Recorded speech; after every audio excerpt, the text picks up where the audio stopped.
Caros amigos, bem-vindos a mais um episódio de Hoje no Mundo Militar, um canal exclusivamente dedicado à discussão de temas militares atuais. Neste vídeo falaremos sobre aqueles que eu considero como os pilares mais básicos e fundamentais da segurança pública no nosso país. Um conjunto de medidas e ações que, se forem realmente implementadas, ajudarão muito na resolução da terrível crise pela qual passa o nosso país nesse setor. Há muito tempo que a tal crise da segurança pública do Brasil já evoluiu para um autêntico cenário de guerra. Os mais de 60 mil assassinatos no nosso país a cada ano são números comparáveis aos encontrados em cenários de guerra declarada. Diante dessa situação, essa crise já não pode mais ser encarada como um simples problema de segurança pública. Vivemos uma situação urgente e extraordinária, e por isso são necessárias medidas igualmente urgentes e extraordinárias para combatê-la. Para facilitar a compreensão, vou dividir essas medidas em três grandes grupos: as de impacto imediato, aquelas que, se implementadas, irão se refletir muito rapidamente no atual cenário de crise; as de impacto de médio prazo, que levarão um pouco mais tempo para surtir efeito; e, finalmente, as de longo prazo, cujos resultados práticos só começarão a surgir ao fim de 10, 15 ou mesmo 20 anos. E começando pelas medidas de impacto imediato, temos o combate à corrupção, tanto a nível político como também a nível policial e também militar. Sabemos que a esmagadora maioria dos policiais e também militares que zelam pela nossa segurança fazem isso de forma profissional e por autêntico amor à farda. Mas no meio de 100, basta haver um ou dois ligados ao crime organizado para que todas as ações de combate fiquem comprometidas. Basta que um policial ou que um militar, no meio de dezenas ou mesmo no meio de centenas, denuncie ao crime organizado alguma ação de maior envergadura, para que tudo vá por água abaixo, colocando mesmo em risco a vida de outros policiais e militares. Por isso, como medida de reflexo imediato, uma intervenção externa de combate à corrupção, tanto no meio militar como no meio policial, trará resultados extremamente positivos. É punir exemplarmente os corruptos e os vendidos ao crime e premiar aqueles que fazem o seu trabalho por autêntico patriotismo. Mas por que uma intervenção externa? Imaginem por um momento um oficial da PM com carta branca para caçar e punir exemplarmente qualquer membro da corporação, seja ele um soldado ou um coronel. Esse oficial se transformará imediatamente num alvo, tanto para os policiais corruptos como para os bandidos, que obviamente não querem perder os seus contatos internos na corporação. Por isso, uma intervenção externa, liderada talvez pelas Forças Armadas, com total liberdade e autonomia para investigar e punir, possa ser a solução mais eficiente, rápida e segura. O mesmo, obviamente, deve ser feito a nível das Forças Armadas.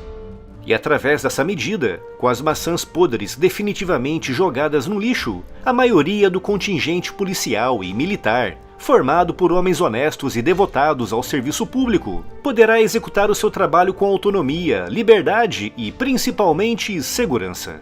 E em paralelo a essa medida, os policiais e os militares devem ser adequadamente aparelhados e equipados para enfrentar um crime cada vez mais bem armado. Já foi o tempo em que os bandidos se defendiam com pistolas e revólveres, com o crime organizado dispondo nesse momento de armamento realmente pesado. E além do combate à corrupção e do reaparelhamento das nossas forças de segurança, é importante também uma completa revisão legal e jurídica. As leis brasileiras são extremamente brandas para os criminosos e não condizem com a terrível realidade que vivemos hoje em dia. Até parece que o Brasil é a Suíça, quando na verdade estamos mais para uma Síria ou um Iraque. As leis precisam se adaptar à realidade da sociedade.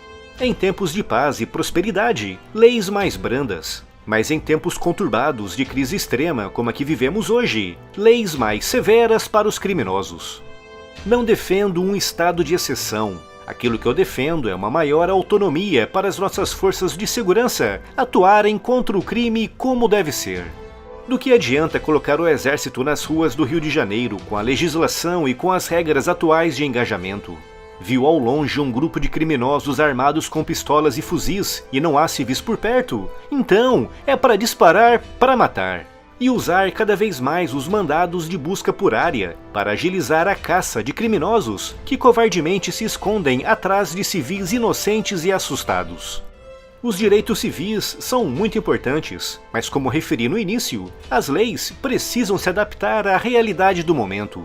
Por isso, o terceiro pilar de efeito imediato na segurança pública, ao lado do combate à corrupção e do reaparelhamento das forças de segurança, é a adaptação das nossas leis para a realidade que vivemos hoje, com punição mais severa e exemplar para o crime e uma maior liberdade de ação para os militares e para a polícia. E mais uma vez, volto a repetir, não defendo um estado de exceção. O que eu defendo é uma maior agilidade no trabalho das nossas forças de segurança no contexto da nossa realidade atual. Na minha opinião, essas são as 3 medidas que, se implementadas hoje, em pouquíssimo tempo teriam um efeito muito positivo na crise que vivemos no nosso país. E agora, no grupo das medidas de médio prazo, aquilo que eu defendo é uma maior vigilância fronteiriça, como já destaquei em outros vídeos aqui no canal. Entre 70% a 80% das drogas e das armas que o crime organizado usa nas grandes cidades entram no nosso país pelas nossas fronteiras aéreas, terrestres e marítimas. É impossível controlar todas as nossas fronteiras, principalmente as infindáveis fronteiras terrestres que dividem o Brasil de países produtores de drogas. Mas da forma como está, com o governo cortando pela metade o investimento na modernização da vigilância fronteiriça, é que realmente não pode ser.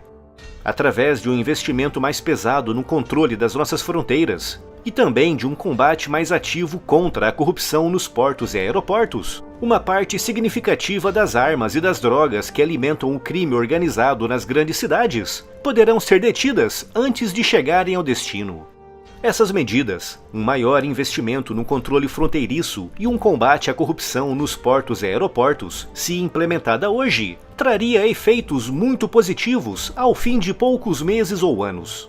E agora, nas medidas de longo prazo, a principal e mais importante delas, a educação. E não me refiro apenas ao abecedário básico. Refiro-me também à educação profissionalizante, capaz de formar profissionais de maneira relativamente rápida e eficiente. Com um ensino de qualidade, tanto a nível básico como a nível profissional, e principalmente sem a doutrinação que existe hoje em dia, os nossos jovens aprenderão a pensar por eles próprios e a discernir o que é certo e o que é errado. Uma medida de muito longo prazo, cujos efeitos só começarão a ser sentidos daqui a 15 ou até mesmo 20 anos, mas que é extremamente importante se aquilo que se quer é efetivamente mudar a cara do nosso país. A economia também é uma medida de longo prazo que deve ser considerada, já que em tempos de crise econômica, sem oportunidades e sem emprego, o crime começa a ser encarado como uma atividade economicamente mais interessante. Mas também é importante combater o mito de que a pobreza automaticamente gera criminosos. Essa lenda vem sendo divulgada e espalhada há décadas por segmentos da sociedade que encaram os criminosos como meras vítimas da sociedade, entre aspas, opressora capitalista, o que não é verdade. E no meio dessas medidas todas, há uma outra que eu também considero muito importante, que é o rearmamento responsável do cidadão de bem. Mas o que é o rearmamento responsável do cidadão de bem? Se você é um cidadão de bem, sem antecedentes criminais, se você paga os seus impostos e vive a sua vida como se espera de qualquer cidadão, deve ter o direito de poder realizar uma formação teórica e prática para aprender a operar com segurança uma arma de fogo. Essa formação deve ser barata e acessível a todos os segmentos da nossa sociedade. E assim, devidamente formado e consciente do seu papel e da sua responsabilidade como cidadão armado, esse indivíduo passará a ter um papel ativo na proteção da sua vida e na vida da sua família. Hoje, como as coisas estão, um criminoso sabe que em 99,99% das vezes em que assaltar alguém na rua, essa vítima não estará armada. E ele também sabe que tem 99,99% de chance de que todas as pessoas à volta desse crime também não estarão armadas. Por isso, o criminoso hoje em dia só tem duas preocupações: Primeiro, garantir que não há um policial mesmo ali na esquina. E segundo, escolher a vítima que parece ter mais dinheiro na carteira. Mas isso tem que mudar. Os defensores do desarmamento argumentam que se a população estiver armada, os criminosos chegarão logo matando. Mas já não é isso que eles fazem hoje em dia? Quantos casos que não ouvimos falar de pessoas que são rendidas, que entregam tudo e que mesmo assim são executadas a sangue frio?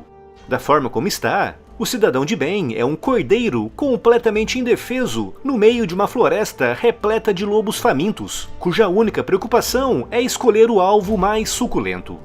Com o rearmamento responsável do cidadão de bem, um criminoso, quando assaltar uma pessoa que ele desconfia que esteja desarmada, terá que se preocupar com todos os outros cidadãos à sua volta, que podem a qualquer momento sacar de uma pistola para defender a vida de outro cidadão.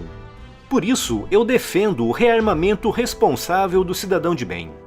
Eu sei que muita gente aqui vai discordar da minha opinião, mas não passa mesmo disso, a minha opinião. Uma opinião de um cidadão brasileiro indignado com a atual situação a que chegou o nosso país.